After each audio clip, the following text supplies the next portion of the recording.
Chadwick, thanks for joining us today. What does the number of Indigenous candidates running say to you about this year's federal race?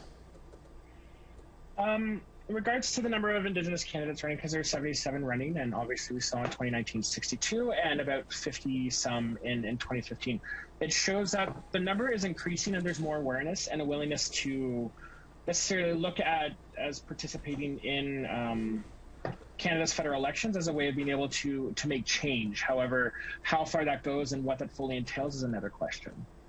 Now, many of the ridings have more than one Indigenous candidate running against each other. What's the significance of that? So in ridings like Nunavut, where you would expect each party to have an Inuit candidate, especially because of the high population of Inuit people in Nunavut and the fact that it is one of the four regions of the Inuit. It's expected that that's the case. And there's also an understanding of some other ridings like Northern Saskatchewan, where it's understood that in order to win those ridings, you need an Indigenous candidate to be there, especially for the front-runner parties that tend to run there. Okay, so what about the other ridings? What are their chances there? So this is the other thing. So although there are 77 Indigenous candidates, First Nation, Inuit, and Métis candidates running, some of them, yes, are running against each other. So we obviously know only one will actually become the winner in that riding because of the first past the post system. But then we also have to look at where those other candidates are running. And for a lot of them, they're running in ridings where their party of choice that they are seeking to win for do not have a chance to win. So if we look at, for instance, a Liberal running in rural Alberta who is Indigenous, they don't necessarily have that very high chance of winning against the Conservative incumbent or a Conservative candidate because the numbers tend to be more in favor of the Conservatives. Or if, say, an NDP candidate is running in an area that tends to be very dominant towards the Liberals, such as we see Mike McLeod in Northwest Territories, the chances of winning in that riding is going to be very low because he's well-liked, he's well-understood, he's well-connected to that riding. So although there's 77 candidates, we have to really consider how many are actually going to win. We saw in 2019, yes, there are 62 candidates, but we only saw 10 Indigenous MPs elected. In 2015, we saw 11 elected compared to the 10.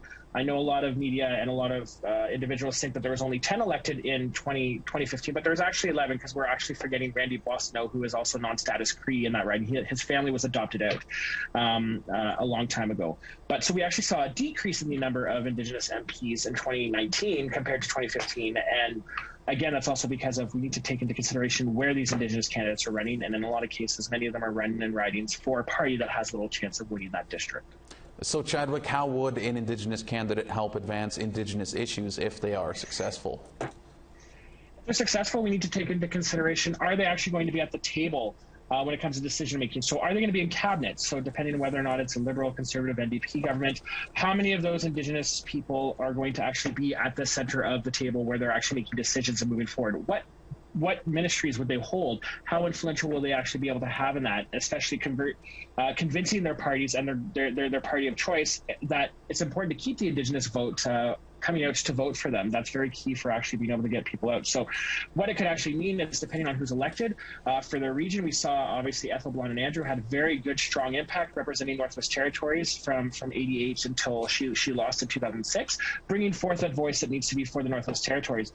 But we also need to remember, as an Indigenous candidate, it does not necessarily mean that they're going to represent all Indigenous people. That's a blanket term. We're various different nations. There's over 50 different nations and confederacies that we have to take into consideration here. So how that individual gets elected and what they're actually going to represent is, again, another question that has to be fully assessed. Are they connected to their nation or community and the region that they're actually coming from, or are they someone who has blood relations but doesn't necessarily have the connection to the ground, the ground community that we would actually be wanting to see them connected to in that district as well. All right, definitely a lot to think about over these next few weeks. Chadwick, thank you for taking a few minutes to speak with us. Thank you very much for your time.